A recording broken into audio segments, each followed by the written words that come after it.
Hey friends, welcome back to the Nation's Weekly Podcast. This is the third of 4 special introductory episodes where we have spent some time as a staff unpacking our origin story, explaining who we are, how we got here, and what problem we've been trying to solve.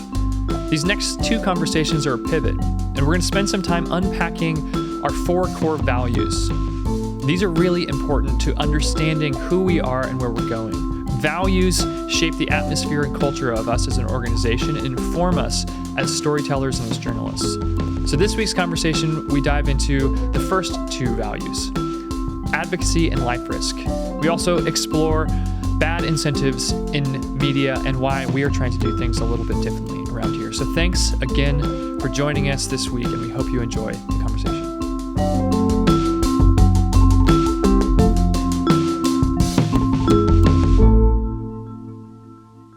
When we say, hey, well, what do we want to be Nation's distinctives? Mm-hmm. You know, what sets us apart?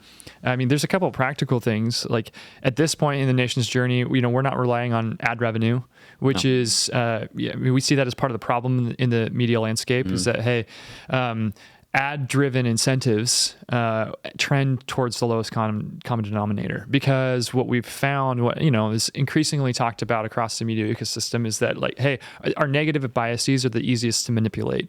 Mm-hmm. Our propensity towards fear and uncertainty, anxiety, and tribalism are the easiest ones to activate. I mean, on an emotional and a psychological level, and thus the easiest to exploit for attention. We live in the age of the attention economy in very many ways. And so we say, well, we don't really want to play by those rules in some capacity, which is why in part we're moving to a subscription one. I mean, it's a genuine risk. Putting a lot of these stories and whatnot behind a paywall is a real risk, but countless creators have been doing this because people have been saying, hey, you know what, actually participation in the dominant ecosystems for how stories and information get created and disseminated, it's doing something to us as individuals and as cultures that doesn't seem to be fruitful. So we want to try and chart a new path forward. And so if you continue to listen with us as we as the podcast goes on to evolve into less long conversations like this, about kind of 30,000 foot, but more dynamic and on the ground stuff as we engage with, reformers out in the field, with artists and creatives, as we kind of give you a glimpse here about what the different challenges that we're running into. I'm totally losing the thread of where I was going with that. No, I didn't. It just came back to me. So you don't even need to edit that.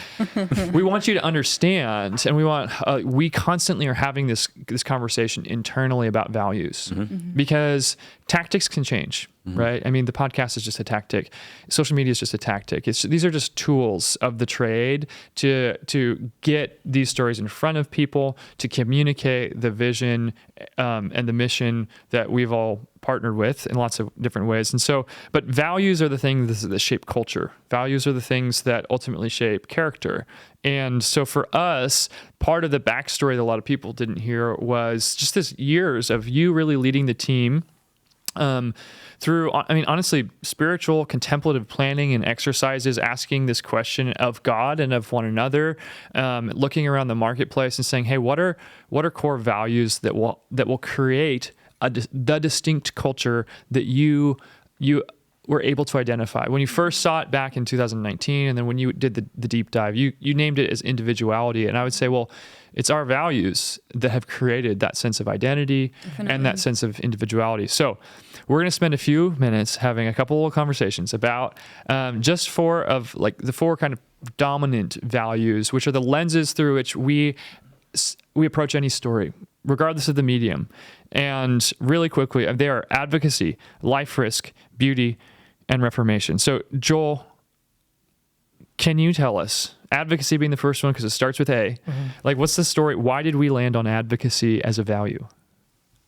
A lot of it comes from just my journey of knowing I could only move forward as an artist if I learned how to create projects where I wasn't I had nothing to do with the outcome. It was really, it's for someone else. That was kind of my spiritual journey, what led here. And if we're just creating content to create content to sell ads, here's my resignation. I'm done. It's not, I want to create something I believe that our stories that we carry are the most valuable thing that we have as human beings. And so when we advocate for somebody else, we steward something that's eternal. And so that's at the core of why we tell stories. It's to advocate for not only the reformers, but for what God is uniquely doing in and through them. If we understand that narrative, it's pretty powerful. And I think it's the most powerful thing in the world. So advocacy really comes down to us understanding the story, which is a lot of hard work, and it's telling it in a way that's beautiful and will stand the test of time. So, a couple of my favorite stories are one, when we told the story down at Rancho de Sus Niños, the orphanage down in Tijuana, when we finished, we're like, this is our first story. Like, is it good? Like, I don't know. And we went down and we showed them and we unveiled everything. And I never forget that Jimmy and Gina Horner, who have been down there their entire life, a lot of people have told their story. They've had to tell their story to raise funds, and you know how the nonprofits work. And Jimmy and Gina were like in tears, and they're like, we've never felt like anyone truly understood why we're here, and you guys did. You guys captured the very heart and essence of why we're doing what we're doing. And that was like payment for me. Like, I just felt like, cool. Like, it's not that we created something, but rather we tapped into what God was uniquely doing, and we just participated as a filmmaker. I remember going like, you guys are an orphanage that doesn't believe in the word orphan. So you're the orphanless orphanage. So that's what we'll call our film. And we made this film, and anyways, it just felt eternal. And I remember when Dave Eubank, has a big film out, Free Burma Rangers. And everybody wants to turn Dave Eubank into the machine gun preacher. He's like this guy who was a former special forces, and now he's like in the mission field with a machine gun, like helping people. It's like not Dave at all. So Brianna Lance went and was the first journalist to tell Dave's story. He's like, you said a female journalist? Like, can she hang? I'm like, you don't know Brianna. She's one of the toughest people I know. And she came back with a completely non-masculine, like, hero narrative, but one that would really, and I remember Dave calling me and just going, no one's ever got my story right. You guys got my story right. He's like, you guys can come wherever. He's like, you guys are great. And we're friends to this day, and we're filming with Dave starting next week in Burma. But all that to say is, like, that's why we do what we do. It's not nations.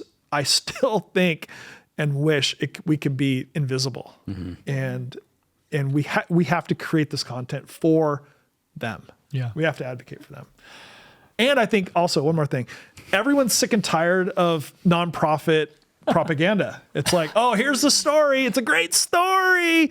And with all heads bowed and eyes closed, raise your hand if you want to pay $30 a month to support. And there's nothing wrong with that, but I just think we're fatigued by storytelling that has a financial ask at the end. So anyways, that's advocacy. So we're trying to just be honest with our greed. Like, hey, you have to money first, then the story. Yes, get it out of the way. So it's not manipulative. No, but I think that's, which is, I think, is a key, we've had those conversations in a variety of different ways, one-offs with the board, sort of like, what is the point? Like, so we tell a story, so what? Does there need to be, these are the spiritual principles that you should have gleaned from the story, or this is where you write a check. And like, I think, like, for me, one of the things that I really appreciate is we're essentially, from an advocacy standpoint, we are advocates of the people, but really advocates of the story, because it is the story that has the power to transform. And so then the response is essentially the response for you in, engaging with the story may be very different than the response for you. Yeah. And that's up to the Holy Spirit. That's right. And it could not even be a response that you experienced for years, right? How many stories have been told to you that, you didn't really get it? Like, now you're just like, oh yeah, now I have kids. I totally understand that component of a story. And that's part of the beauty of stories, is they have this very dynamic quality to them. Yeah. And so I think that's what's exciting for me from that standpoint. Yeah.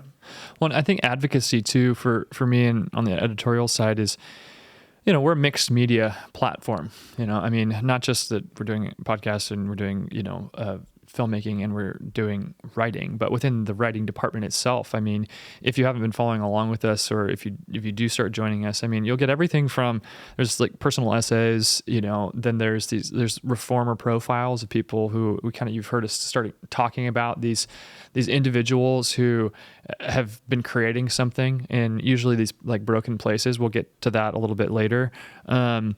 We'll explain and unpack reformers, but advocacy, like it's not straight journalism that we're doing, right? It's not just trying to report the news.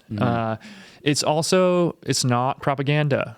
So therefore it's not ideologically driven. It doesn't have this intent to try and get you to believe X, when I work with writers, on any given story, it's like, well, hey, you know who you are and your perspective that you're coming from. I don't care if you're conservative. I don't care if you're liberal. Core to us is this advocacy, is this invitation, is always saying, well, hey, I'm not asking you to be somebody else. You can write in your own voice, within kind of the, the style guide and whatnot of who we are, because we need to have a voice as an organization. But can you set aside some of your own personal biases? Can you set aside a particular agenda and then try and tell a story in a way that invites people into it to discover for themselves, like exactly what you said, what the truth is, what the beauty, and therefore what the response should be. And so it's, like I said, there's some of them are historical biographies. There's these dispatches from around the world where we're inviting you into the atmosphere and culture of the place, and so like the place is just as important in some ways as the people, because you got to understand that to some degree. And so, advocating, it helps keep us grounded in that others-centric art creation process, as you mentioned. Like if it's advocacy, well then we are doing it on behalf of. Yeah. Right. And in service to X. Right. So I really love, in some ways, the constraints and the freedom that this value of advocacy offers for us. Any other comments on advocacy? You're a wonderful advocate for advocacy right now. Well, then, according to the agenda, we shall move on to the next value here at Nations, which is this one of life risk, which initially was called something different, right, Joel? Yeah, it's been a tough one because, this is class. Let me just be a youth pastor for a minute, but John 10:10 is like God's invitation into this abundant life. And I just think, like, from my all growing up, it's like Christianity was so boring. It's so controlled. How did you really feel?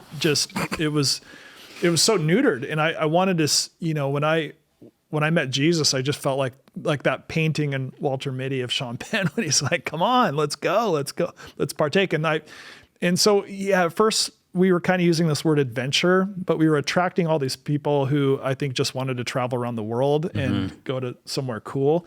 And it wasn't exactly right.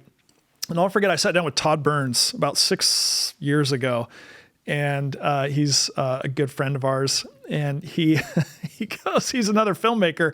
So anytime when a filmmaker meets a filmmaker for the first time, it's like, hey, so what have you done? Well, this is what I've done. And now we know each other and we're networking. And I'm just like, kill me. It's like, it's a bad part of our culture. But anyway, so I met Todd and he goes, no, I've been following you guys for a few years now. And I'm like, oh, that's a weird thing to say, but okay. And he goes, I really admire the work that you're doing because what you're doing is life risk. And I said, what do you mean by that? He goes, no, he's like, you're risking your life to tell the stories who are risking their life being about their father's business. And I'm like, whoa. And I literally pulled out my journal and I wrote that down. And I went to the board. I said, it's not adventure, it's life risk. That's what excites me. It's like, it's not adrenaline. It's not any of the things other than willing to participate in the difficult things. Yeah. And that's what I was looking for. Not somebody who wanted to go on an adventure, although that's part of it. It's someone who's saying I'm willing to lay down my life ultimately. Yeah. And that's where that value came from. I think it's beautiful because it, as you mentioned, the subjects oftentimes, not always, but we notice this theme throughout the stories that have kind of come to Nations and we've been entrusted to steward. And life risk presents itself really differently in a lot of different situations. I mean, some of them genuinely, it's following Dave Eubank. I mean, which part of the Iraq doc does, like to the front lines of ISIS and saying, well, hey, I mean, you're entering a war zone. Like, and okay, if you're going to go tell this story, you need to be willing to die. Genuinely, that's what some of our storytellers have signed up for. Because that's where Dave has gone, right? He said yes to that invitation from God to like risk his own life and to operate in a unique way that only he can. Well, for other people, life risk looks completely differently. It's, for some people, right? It is serving the widow and the orphan. For some people, life risk means, well, hey, I'm going to seek to enter the sphere of politics or the halls of power, but I'm going to do it in a way that is marked by integrity rather than opportunism.